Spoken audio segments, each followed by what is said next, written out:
شروع اللہ کا نام لے کر جو بڑا مہربان نہایت رحم والا ہے۔ ہر طرح کی تعریف اللہ ہی کے لیے ہے جس نے آسمانوں اور زمین کو پیدا کیا اور اندھیرے اور روشنی بنائی۔ پھر بھی کافر دوسری ہستیوں کو اپنے پروردگار کے برابر ٹھہراتے ہیں۔ وہی تو ہے جس نے تم کو مٹی سے پیدا کیا، پھر مرنے کا ایک وقت مقرر کر دیا اور ایک مدت اس کے ہاں اور مقرر ہے۔ پھر بھی تمہیں کافروں اس بارے میں شک کرتے ہو۔ اور آسمان اور زمین میں وہی اللہ تو ہے، وہ تمہاری پوشیدہ اور ظاہر سب باتیں جانتا ہے،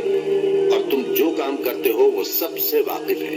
اور اللہ کی نشانیوں میں سے کوئی نشانی ان لوگوں کے پاس نہیں آتی مگر یہ اس سے منہ پھیر لیتے ہیں۔ جب ان کے پاس حق آیا تو اس کو بھی انہوں نے جھٹلا دیا، سو ان کو ان چیزوں کا جن سے یہ ہنسی کرتے ہیں قریب انجام معلوم ہو جائے گا۔ کیا انہوں نے نہیں دیکھا کہ ہم نے ان سے پہلے کتنی امتوں کو ہلاک کر دیا جن کے پاؤں ملک میں ایسے جما دیے تھے کہ تمہارے پاؤں بھی ایسے نہیں جمائے، اور ان پر آسمان سے لگاتار مے برسایا اور نہریں بنا دی جو ان کے مکانوں کے نیچے بہ رہی تھی، پھر ان کو ان کے گناہوں کے سبب ہلاک کر دیا، اور ان کے بعد اور امتیں پیدا کر دی۔ اور اے پیغمبر، اگر ہم تم پر کاغذ میں لکھی ہوئی کوئی تحریر نازل کرتے اور یہ اسے اپنے ہاتھوں سے ٹٹول بھی لیتے تو جو کافر ہیں وہ یہی کہہ دیتے کہ یہ تو صاف صاف جادو ہے،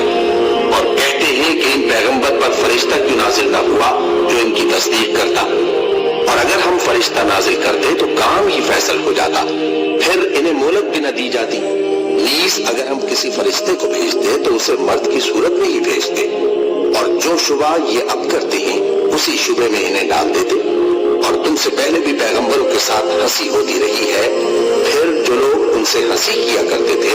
ان کو ہنسی کرنے کی سزا نے آ گھیرا۔